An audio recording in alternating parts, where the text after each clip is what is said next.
आदरणीय बंधुओं, माताओं व मेरी प्यारी बहनों, राधे राधे। आप सभी का हमारे YouTube चैनल जीवन की धारा पर बहुत बहुत स्वागत है। बंधुओं, जैसा कि हम सब जानते हैं, आज से पुरुषोत्तम मास शुरू हो चुका है। इसलिए आज हम पुरुषोत्तम मास कथा महत्तम का प्रथम अध्याय सुनेंगे, जिसे सुनने सुनाने से भगवान श्री हरि की कृपा से मनुष्य सर्व सुखों को भोगता हुआ अंत भव सागर से पार हो जाता है। कथा महत्तम सुनने के बाद यदि आप हमारे चैनल पर नए हैं तो कृपया हमारे चैनल को सब्सक्राइब करें, बेल आइकन को प्रेस करें ताकि हमारी वीडियो की नोटिफिकेशन सबसे पहले आप तक पहुंचे। वीडियो को शेयर व लाइक भी जरूर करें। बंधुओं, अधिक मास को मल मास, पुरुषोत्तम मास और अधि मास के नाम से जाना जाता है। सामान्य तौर पर अधिक मास 32 महीने 16 दिन और 4 घड़ी के अंतर से आता है। हमारे धर्म शास्त्रों में प्रति 28 मास के पश्चात और 36 मास से पहले अधिक मास होने की बात कही गई है। बंधुओं, वर्ष के 12 महीनों में सूर्य क्रम से 12 राशियों यानी कि मेष से मीन तक पर रहता है। अधिक मास में सूर्य का किसी राशि पर संक्रमण नहीं होता। इसी कारण यह एक माह अलग ही रह जाता है। अलग रह गए इसी माह को अधिक मास कहा जाता है। पुरुषोत्तम नाम से जाने जाने वाले इस मास की बहुत महिमा है। प्राचीन काल में जब अधिक मास की उत्पत्ति हुई तब उस माह में सूर्य संक्रांति नहीं थी और ना ही इस माह का कोई स्वामी था। इसी कारण इस माह को शुभ कार्य, मंगल कार्य व श्राद्ध आदि के लिए निषिद्ध माना जाने लगा। अपने इस अपमान व दुख से पीड़ित यह महा भगवान विष्णु की शरण में गया व जाकर अपना संताप बताया। भगवान श्री हरि अधिक मास की पीड़ा को समझते हुए उसे लेकर भगवान श्री कृष्ण के धाम पहुँचे। वहां जाकर भगवान श्री कृष्ण के पूछने पर श्री हरि ने अधिक मास की व्यथा उन्हें सुनाई। भगवान श्री हरि ने कहा, यह मास सूर्य की संक्रांति से विहीन है। इस कारण ना तो कोई इसका स्वामी है और ना ही इसमें कोई भी शुभ कार्य होते हैं। यहाँ तक कि भगवत पूजन की भी इसमें मनाही है। स्वामीहीन होने पर हर कोई इसका निरादर करता है। इस अपमान से दुखी ये अपने प्राण त्याग देना चाहता है।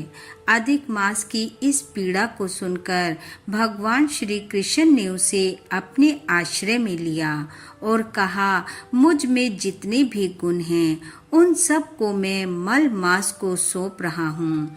आज से ये मेरे नाम पुरुषोत्तम से जाना जाएगा और मैं स्वयं इसका स्वामी बनूंगा।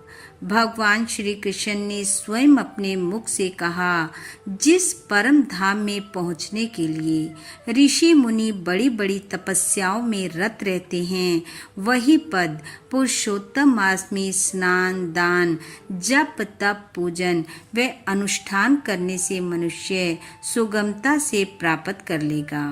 इस प्रकार प्रति तीसरे वर्ष पुरुषोत्तम मास के आने पर जो संसारी उपवास, पूजा, भक्ति, दान, दीपदान, भगवान के नाम का संकीर्तन वे भगवान को तुलसी दल अर्पित करते हैं, वे परम धाम गोलोक को प्राप्त करके परम सुख को भोगते हैं।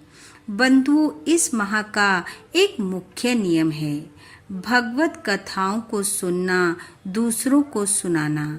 अधिक मास महत्तम को सुनना, पढ़ना व दूसरों को सुनाना। जो भी मनुष्य नित्य प्रति इस नियम का पालन करता है वह भगवान श्री कृष्ण की कृपा से सभी सुखों को प्राप्त करता है। बंधुओं, आज से लेकर पूरे एक माह तक हम सब मिलकर अधिक मास महत्तम का श्रवण करेंगे। तो आइए आज सुनते हैं प्रथम अध्याय, जो कि इस प्रकार है। वंदे वंदारु मंदारम वृंदावन विनोदितम वृंदावन कथातनाथम पुरुषोत्तम मदभूतम। अर्थात कल्प वृक्ष के समान फलदाता, वृंदावन में विनोद विहार करने वाले, अनेक कलाओं के स्वामी श्री पुरुषोत्तम की मैं वंदना करता हूँ।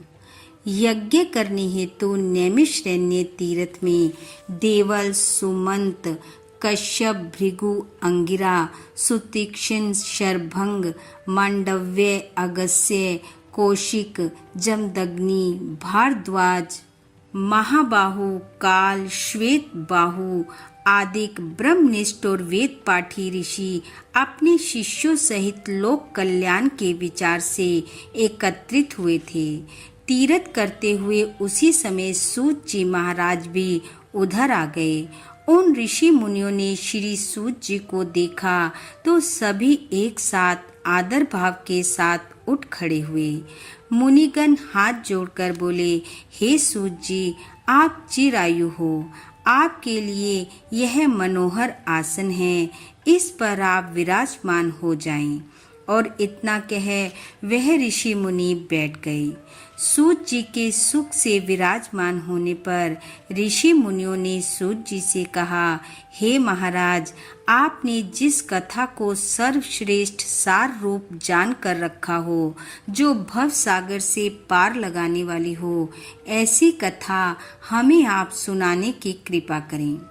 ऋषि मुनियों के ऐसे विनीत भाव से कहे गए वचनों को सुनकर सूत जी करबद्ध आदर भाव से कहने लगे, हे मुनिगणों, मैं आपको ऐसी कथा अवश्य सुनाऊंगा।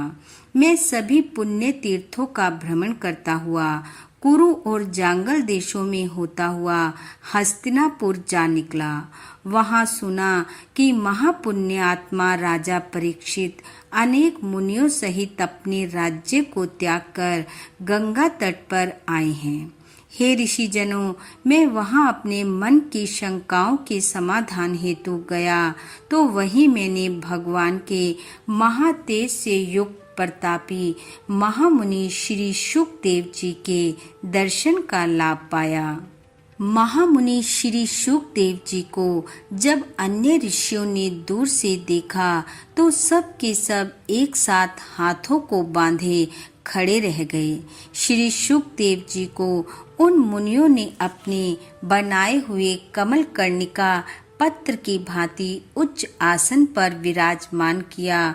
वे स्वयं धरती पर विराजमान हो गए। इति श्री पुरुषोत्तम मास महत्तम पहला अध्याय समाप्त। बोलो भगवान श्री हरि की जय। बंधु, भगवान श्री हरि की कृपा आप व आपके परिवार पर सदैव बनी रहे। आपका घर आंगन खुशियों से महकता रहे। इन्हीं शुभकामनाओं के साथ आप सबका बहुत बहुत धन्यवाद। राधे राधे।